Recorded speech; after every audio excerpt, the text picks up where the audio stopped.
ছাত্র পরিবহন সম্পাদক হিসেবে নির্বাচিত হই, আমার প্রথম কাজ হবে সকল ফিটনেসবিহীন বাসগুলোকে ক্যান্সেল করা, তার জায়গায় নতুন বাস আনা।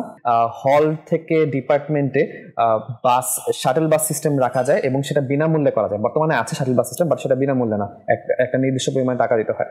তো ভর্তুকি দিয়ে যদি সেটাকে ফ্রি করা যায় তাহলে সেটা শিক্ষার্থীর জন্য ফলপ্রসূ হবে। আমার নাম মাশরুকুজ্জামান তাইন। আমি বর্তমানে ঢাকা বিশ্ববিদ্যালয়ের কম্পিউটার বিজ্ঞান ও প্রকৌশল বিভাগে 23-24 সেশনে অধ্যয়নরত আছে। আমার একটা হল হচ্ছে ফজলক মুসলিম হল। আমি আসন্ন ডাকসু নির্বাচনে অপরাজয় 71 অদম্য 24 প্যানেল থেকে ছাত্র পরিবহন সম্পাদক পদে 3 নম্বর ব্যালটে প্রার্থী করছি। আমি যদি ছাত্র পরিবহন সম্পাদক হিসেবে নির্বাচিত হই, আমার প্রথম কাজ হবে সকল ফিটনেসবিহীন বাসগুলোকে ক্যান্সেল করা, তার জায়গায় নতুন বাস আনা।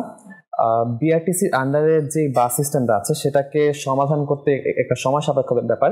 এই জন্য প্রাথমিকভাবে যে সমস্যাগুলো সমাধান করা যাবে স্বল্প সময়ের মধ্যে সেগুলোকে অ্যাড্রেস করা, যেমন বাসের শিডিউল বৃদ্ধি করা, বাসের রুট সংখ্যা বৃদ্ধি করা, বাসের সংখ্যা বাড়ানো।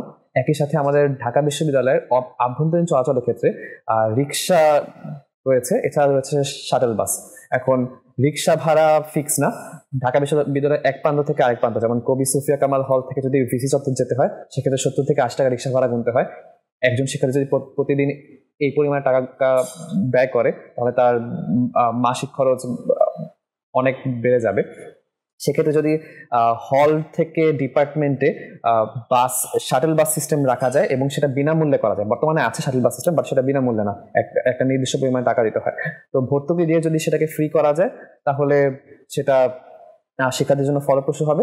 ঢাকা বিশ্ববিদ্যালয়ের যে ফুটপাথগুলো আছে সেগুলো হকারদের দ্বারা পরিপূর্ণ থাকে, যার কারণে শিক্ষার্থীরা সহজে চলাচল করতে পারে না।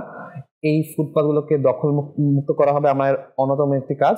এছাড়া ঢাকা বিশ্ববিদ্যালয়ের অনেক স্পটে রিক্সা অনেক ঘিঞ্জি করে থাকে, অনেক বেশি পরিমাণে রিক্সা থাকে, যার কারণে প্রায় জ্যাম লেগে যায়, স্পেশালি মেট্রোর সামনে, তারপর টিএসসির সামনে, এছাড়া রয়েছে শহীদ মিনারের সামনে। এই সকল জায়গায় জ্যাম বেঁধে যায় রিক্সার কারণে।